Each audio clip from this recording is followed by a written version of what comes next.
வணக்கம் வணக்கம். இன்றைய தினமணி செய்தித்தாள்ல என்னென்ன செய்திகள் இருக்கு அப்படிங்கிறத பார்ப்போம். ஸோ முதல் செய்தியில பார்த்தோம்னா, நமக்கு என்ன குடுத்துருக்காங்கன்னா, ஒரு திட்டத்த பத்தி குடுத்துருக்காங்க.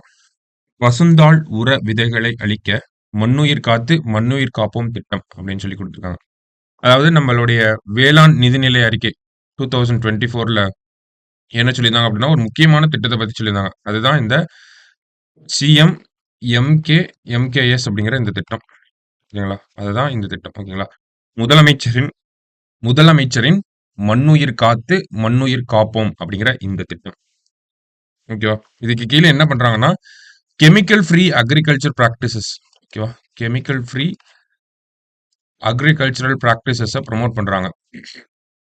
அதே மாரி ஆர்கானிக் ஃபார்மிங் அப்படிங்கிறத ப்ரமோட் பண்றாங்க. ஓகேவா? ஆர்கானிக் ஃபார்மிங் அப்படிங்கிறதையும் நமக்கு ப்ரமோட் பண்றாங்க. அப்படி இருக்கப்போ, இந்த திட்டம் என்ன? அது என்ன பண்ணியிருக்காங்க இப்போ? அப்படிங்கிறத இந்த இடத்துல குடுத்திருக்காங்க. ஸோ, முதலமைச்சரின் "மண்ணுயிர் காத்து, மண்ணுயிர் காப்போம்" அப்படிங்கிற திட்டத்துக்கு கீழ, விவசாயிகளுக்கு பசுந்தாள் உர விதைகளை விநியோகம் செய்யும் புதிய திட்டமான "மண்ணுயிர் காத்து, மண்ணுயிர் காப்போம்" திட்டத்தை முதலமைச்சர் தொடங்கி வைத்தார். ஸோ, திட்டம் தொடங்கப்பட்டிருக்கு. விவசாயிகளுக்கு விதைகள வந்து அளிச்சிருக்காங்க. ஸோ, இந்த திட்டத்தினுடைய நோக்கம் குறித்து குடுத்திருக்காங்க பாருங்க. மண் வளத்தை பேணி காக்கவும், மக்கள் நலன் காக்கும் விதமான வேளாண்மையை ஊக்கப்படுத்தவும் மண்ணுயிர் காத்து, மண்ணுயிர் காப்போம் திட்டம் செயல்படுத்தப்படும் என்று வேளாண் நிதிநிலை அறிக்கையில் தெரிவிக்கப்பட்டது. அதாவது 2 அப்ஜெக்டிவ். 1 மண் வளத்தை காக்கணும். அதுதான் மண்ணுயிர் காக்கணும் அப்படின்னு சொல்றாங்க. மண்ணுயிர் காத்து, மண்ணினுடைய வளத்தை காத்து, மக்களினுடைய நலன்களை பேணி காக்கணும் அப்படிங்கிறது தான் இந்த திட்டத்தினுடைய நோக்கம். அதுதான் மண்ணுயிர் காத்து, மண்ணுயிர் காப்போம். இந்த 3 சொல்லி அப்படிங்கிறப்போ நமக்கு மண் அது வந்துருது. இந்த மண் அப்படிங்கிறப்போ நமக்கு மக்கள் உயிர் அப்படின்ற ஒரு அர்த்தத்துல வருது. ஓகேங்களா? இப்ப மண்ணுயிர் காக்கணும். மண் வளத்தை பேணி காக்கணும். அடுத்தது மண்ணுயிர் காக்கணும். மக்கள் நலன் காக்கும் விதமான வேளாண்மையை ஊக்கப்படுத்துறது. ஸோ அதற்கு கீழ என்ன பண்றாங்க அப்படின்னு பார்த்தோம்னா, விதைகள் வந்து விநியோகம் செஞ்சிருக்காங்க. அந்த விதைகள் பார்த்தோம்னா, மண் வளம் பேணி காக்கப்பட்டு, மண்ணில் வாழும் நுண்ணுயிர்கள் பாதுகாக்கப்படும். ஸோ நமக்கு ச கிரவுண்ட்ல இருக்கக்கூடிய அந்த எர்த் வார்ம் அந்த மாரி சின்ன சின்ன நுண்ணுயிர்கள்லாம் பாதுகாக்கப்படும். சரிங்களா? ஸோ இந்த மாதிரியான விதைகள வந்து பயன்படுத்துறது மூலியமா, உர விதைகள வந்து பயன்படுத்துறது மூலியமா. அதனால என்ன ஆகுது? மண்ணின் சத்து அதிகரிக்கும் அப்படின்னு சொல்றாங்க. ஓகேவா? ஸோ மண்ணுயிர் காக்கணும் அப்படிங்கிற அந்த இதுக்கு என்ன பண்றாங்க? நமக்கு விதைகள வந்து விவசாயிகளுக்கு குடுக்குறாங்க. விதைகள விவசாயிகளுக்கு குடுக்குறதன் மூலியமா, அந்த விதைகள் அதனுடைய தன்மைய பொறுத்தவரைக்கும், அது மண்ணுல இருக்கக்கூடிய உயிர்களுக்கு எந்த ஒரு தீங்கும் விளைவிக்காது. அதே மாரி பார்த்தோம்னா, மண்ணின் வளத்தை வந்து அதிகரிக்குது. ஓகேங்களா? ஸோ அந்த நியூட்ரியன்ட் கன்டென்ட்ட வந்து மண்ணுல என்ரிச் பண்ணுது அப்படிங்கிறத சொல்றாங்க. ஓகேவா? ஸோ அததான் இந்த "மண்ணுயிர் காத்து, மண்ணுயிர் காப்போம்" அப்படிங்கிற இந்த திட்டம். ஸோ அதற்கு கீழ விதைகள குடுத்திருக்காங்க. இந்த விதைகள் விவசாயிகளுக்கு பார்த்தோம்னா, ஒரு 2,00,000த்துக்கும் மேற்பட்ட விவசாயிகளுக்கு பயனடையும் அப்படிங்கிறத சொல்றாங்க. இந்த திட்டம் மேலும் விரிவுபடுத்தப்படும் அப்படிங்கிறதும் சொல்றாங்க. இந்த திட்டத்துக்கு கீழ பார்த்தோம்னா, ஒரு 22 காம்போனன்ட்ஸ் வந்து இருக்கு. ஓகேங்களா? அதுல ஒரு காம்போனன்ட் தான் இந்த விதைகள குடுக்குறது அப்படிங்கிறது. ஓகேவா? ஸோ 22 உறுப்புகள் அப்படின்னு சொல்லி தமிழ்ல சொல்லுவாங்க. ஸோ அதுல ஒண்ணு தான் பார்த்தோம்னா, நமக்கு விதைகள குடுக்குறது. மத்தபடி பார்த்தோம்னா, ஆர்கானிக் ஃபார்மிங்க ப்ரமோட் பண்றாங்க. நமக்கு வந்து இந்த மாரி நெறைய விஷயங்கள் இந்த திட்டத்துக்கு கீழ பண்றாங்க. ஸோ அதுல ஒரு விஷயத்த இப்ப நம்ம பண்ணியிருக்காங்க. ஓகேவா? ஸோ அதுதான் இந்த "மண்ணுயிர் காத்து, மண்ணுயிர் காப்போம்" அப்படிங்கிற திட்டம் அஃபிஷியலா தொடங்கிருச்சு அப்படிங்கிற செய்திய நமக்கு சொல்லியிருக்காங்க. ஸோ முதல் செய்தியில இதுதான் நம்ம பார்க்கிறோம். சரிங்களா? அடுத்தது பார்த்தோம்னா, திருக்குறள். ஸோ இன்றைய திருக்குறள பொறுத்தவரைக்கும் என்ன இருக்கு அப்படின்னு பார்த்தோம்னா, "பீலிபை சாகாடும் அச்சிரும் அப்பண்டம் சால மிகுத்துப் பேண்" அப்படின்னு குடுத்திருக்காங்க. "பீலிபை சாகாடும் அச்சிரும் அப்பண்டம் சால மிகுத்துப் பேண். மயிலிறகு ஏற்றிய வண்டியே ஆனாலும், அந்தப் பண்டமும் அளவு கடந்து மிகுதியாக ஏற்றினால் அச்சு முறியும்" அப்படின்னு சொல்லி குடுத்திருக்காங்க. ஸோ ஒரு வண்டியில மயிலிறக தான் ஏத்துறோம் அப்படின்னு சொல்லி, அளவுக்கு அதிகமாக ஏத்திட்டு இருக்கப்போ, அளவுக்கு அதிகமா அதுல நம்ம மயிலிறக வந்து எடுத்து வைக்கிறப்போ, அந்த வண்டியோட அச்சு முறிஞ்சிரும் அப்படின்னு சொல்றாங்க. அதே போல தான் அளவு கடந்து ஏதாவது ஒரு விஷயம் பண்றப்போ, என்னாகும்? அந்த விஷயத்தினுடைய நம்பளோட இயல்பையே நம்ம மறந்துருவோம் அப்படிங்கிறத சொல்ல வராங்க. ஓகேவா? So everything has a limit அப்படிங்கிறது தான் இந்த இடத்துல குடுக்குறாங்க. திருக்குறள் எண் 475 அதிகாரம் வழி அறிதல் அப்படிங்கிற அதிகாரம். ஓகேவா? நோ யுவர் லிமிட்ஸ் அப்படின்னு சொல்றாங்க இல்லையா? அதுதான். ஸோ அடுத்தது பார்த்தோம்னா, அருணாச்சல பிரதேஷ் முதல்வராக பேமா காண்டு பதவியேற்பு அப்படின்னு குடுத்திருக்காங்க.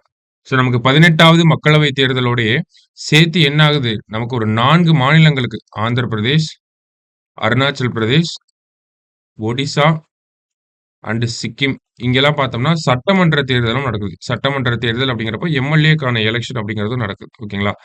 ஸோ இப்போ சமீபத்தில பார்த்தோம். சிக்கிமோட முதலமைச்சரா வந்து பிரேம் சிங் தமாங் அப்படிங்கிறவர் வந்திருந்தாரு. நேத்து ஒடிசாவோட சீஃப் மினிஸ்டரா வந்து யார் வந்திருந்தாங்க? சிக்கிமோட சீஃப் மினிஸ்டரா தமாங். ஒடிசாவுக்கு வந்து நமக்கு மோகன் மாஜி அப்படிங்கிறவர் வந்திருப்பாரு. ஓகேங்களா? அருணாச்சல் பிரதேஷ்க்கு இங்க குடுத்திருக்காங்க. பேமா காண்டு அப்படிங்கிறவர் வந்திருக்காரு. இதெல்லாம் நமக்கு சிலபஸ்ல அப்பாயின்ட்மென்ட்ஸ் அப்படிங்கிறது கீழ முக்கியமா இருக்கு. இதே ஆந்திர பிரதேச பார்க்கிறப்போ நமக்கு சந்திரபாபு நாயுடு அவர்கள் வந்து வந்திருக்காங்க. ஓகேவா? ஸோ சிலபஸ்ல அப்பாயின்ட்மென்ட்ஸ் அப்படிங்கிற ஹெட்டிங்க்கு கீழ இதெல்லாம் நம்ம பார்ப்போம். சரிங்களா?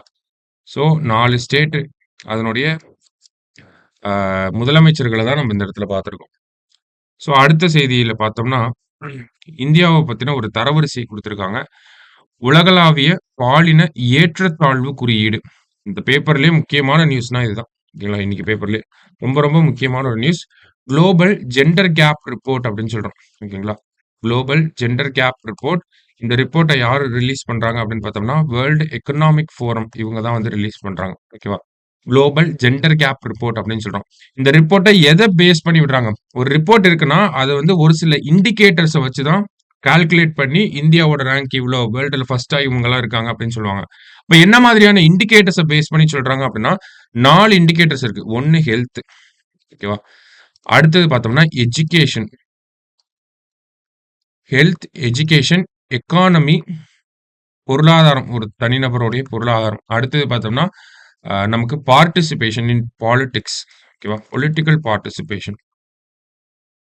So health, education, economy and political participation இதெல்லாம் பேஸ் பண்ணி தான் நமக்கு இந்த குளோபல் ஜெண்டர் கேப் ரிப்போர்ட் அப்படிங்கிறத வேர்ல்ட் எக்கனாமிக் ஃபோரம் உலக பொருளாதார அமைப்பு வந்து வெளியிடுறாங்க.